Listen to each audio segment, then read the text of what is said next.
welcome to WEVA TV. So today we are going to discuss another topic, which is Pranayama. Some of you might have heard about this topic. So it's as simple as this. I will explain the concept. That means Prana meaning the air which we take in and we release, and Yama meaning to control it. So basically Pranayama is as simple as controlling your breath.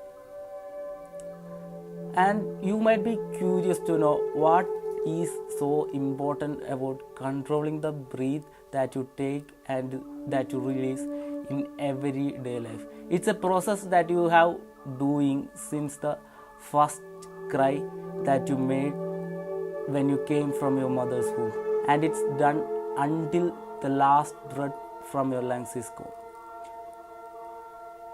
According to ancient Indian sciences, it's been said that by controlling the level or quantity of air that you take in, you can achieve greatness in your life. In Patanjali Yoga Sutra, it said that a body, by calculating its height, the amount of flesh, the functioning of its neural system, it requires a certain amount of air for its ideal proper functioning. When the air becomes insufficient, the body begins to show illness.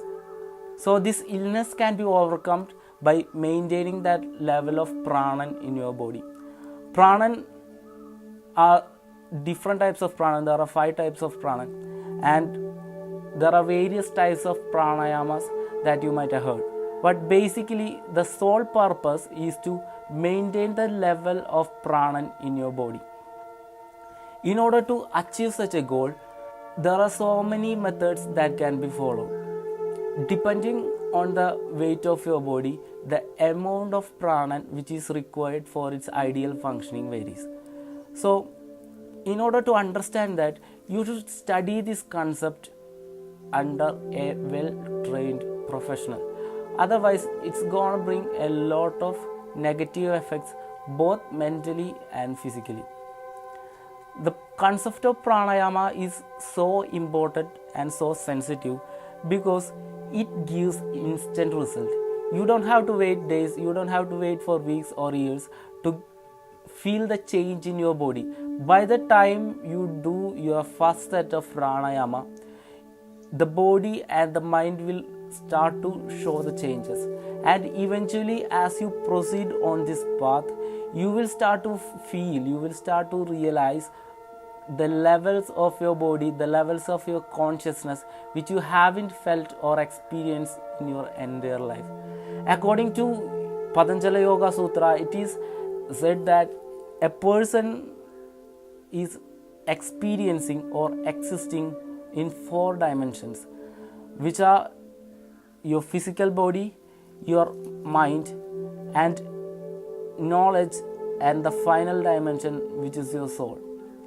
Basically, most of us throughout your lifetime experiences your body.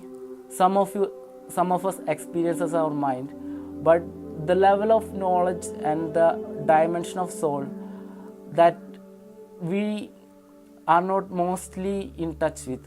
So in order to experience such things in life, in order to break, in order to enlighten to the next level of you, that's where the role of trained step-by-step pranayama comes in our life. Point of view of pranayama. There are many other uses of pranayama in daily life. In fact, we have used this pranayama, this soul concept, to treat diseases in the past. Like by maintaining the amount of pranan in every part of the body, in every point of neural junctions, we can cure diseases, and which is proven by us in the last 22 years. And Jyotirmadam is an institute which has been working and experimenting on this ancient science, ancient knowledge, and we have so many cases in which we actually completely cure diseases which were said by the modern science which will never be cured. Like for example, muscular dystrophy, mental tension, pressure, sugar, such and so on. So if you have any doubts in this area, you can ask them on the comment section below. Pranayama is the fourth and the most important pillar of Ashtanga Yoga. Its most significance is that it connects everything before it and after it together. Actually, pranayama makes everything simple and easy to understand. Unification is the sole purpose of pranayama. The importance of this video is that we are not sharing the experiences of pranayama. We are not sharing what's written about pranayama. We are inviting you guys to experience by yourself what changes it's gonna bring into you. We are actually teaching the theoretical concepts of pranayama. We are actually inviting you to experience how this pranayama is going to bring changes in your mind, body, knowledge and soul, and how this is gonna evolve an individual as a total. So far from my own personal experience, when we start to control your breathing, when we start to study the changes it's gonna bring into us, we actually studies ourselves. We travel more and more towards us. The basic idea of everything that we read is to know more and more about you. Once you know about yourself, everything else around you will feel like a reflection of you itself. So pranayama is an exercise which you can be done in order to travel more and more in the depths of yourself. Thank you.